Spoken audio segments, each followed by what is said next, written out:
Yes, welcome back mga ka-Letters and Music. At syempre pakasama natin ngayon, ito, grabe.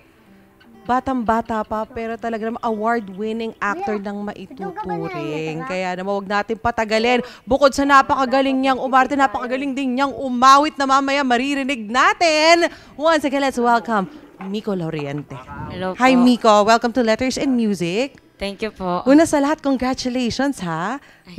Nung isang gabi, nanalo ka ng Best Supporting Actor. Nung isang gabi, ikaw talaga. Best Supporting Actor ka. Ano naman ang pakiramdam? Siyempre po, masaya. Masaya po ako. Nanalo po ako. Ang lalakas nga po ng kalaban ko eh. Si Hulk Hogan ba yan? Tsaka si Thor? Ay, sino ba ang mga nakalaban mo? Iba pang nominees as Best Supporting Actor. Nakalimutan ko po yung ibang... Pero nabalitaan ko yung isa si Gerald Napoles, Apo. ha? Si Oo nga Gerald po. Napoles, nakikita natin siya sa telebisyon. Mahusay din siya na theater actor.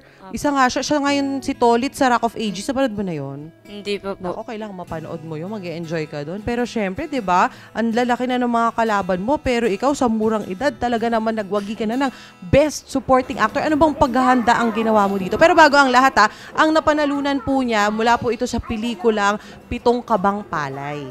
Hindi, pero kwentuhan mo naman kami sa experience mo dito sa Pitong Kabang Palay. Paano ka nag-prepare? Nag-prepared po. Una po, syempre po, tinignan ko po muna yung script kung ano po yung role ko. Tapos, nung nandun na po kami sa Isabela, So sa Isabela, sinut ito. Apo, Isabela, Santiago po. Sa lugar po ni Direk Maricel. Oy, Ah. amazing. Nung nandun po kami, nagpahinga po muna onte, tapos naghanda-handa po. Tapos, ayun po, tsaka po nag-rehearsal take, tapos nag-take po. Maganda po yung pakikitungo nila sa amin. Maayos po, tsaka Kayo ba nag-workshop kayo para dito? Win-workshop ka ba nila Direk Mario?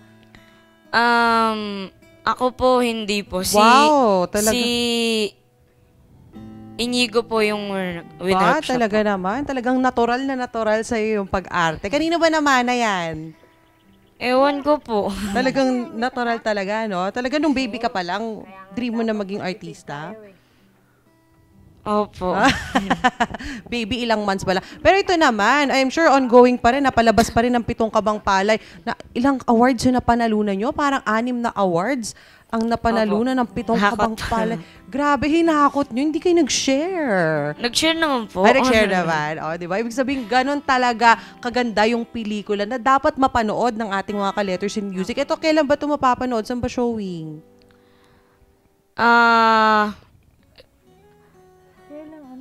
July 22 po sa...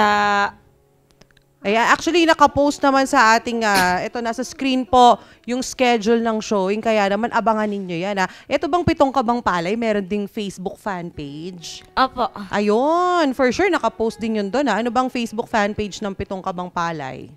Pitong Kabang Palay po. Ayun, ang galing. hindi ko na figure out 'yon Pitong Kabang Palay nga naman. Pero syempre, nako Miko, maraming salamat sa pagbisita mo sa amin dito sa Letters and Music. Isang karangalan dahil kasama ko ngayon. Share kami ng stage, 'di ba? At nahawakan ko siya, ang Best Supporting Actor ng To Farm. O 'di ba? To Farm Awards, 'di ba? Na ginanap the other night. Kaya naman ito, handugan niya tayo ng isang napakagandang awitin. Kaya naman mga ka-Letters in Music, once again, let's give it up for Miko Lauriente.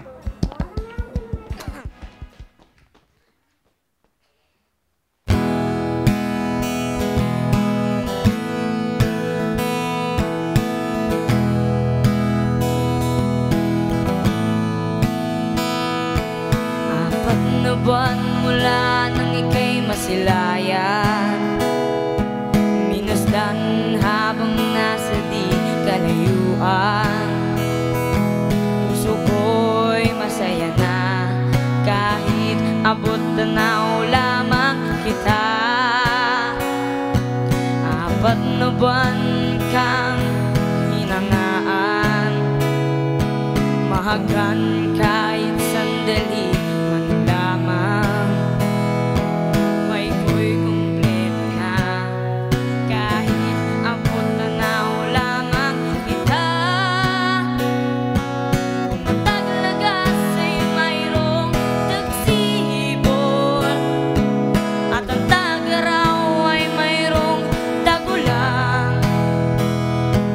Pag-ibig kong ito'y handang magtiis hanggat sa pagmamahal mo'y akin makamit.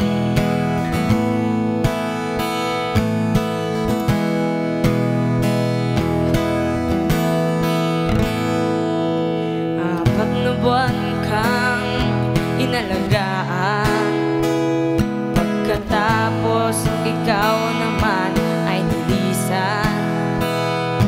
Isip ko'y magulo na, bakit ba hanggang tanaw lamang kita? Kung ang taglagas ay mayroong tagsibol at ang tagaraw ay mayroong tagulang.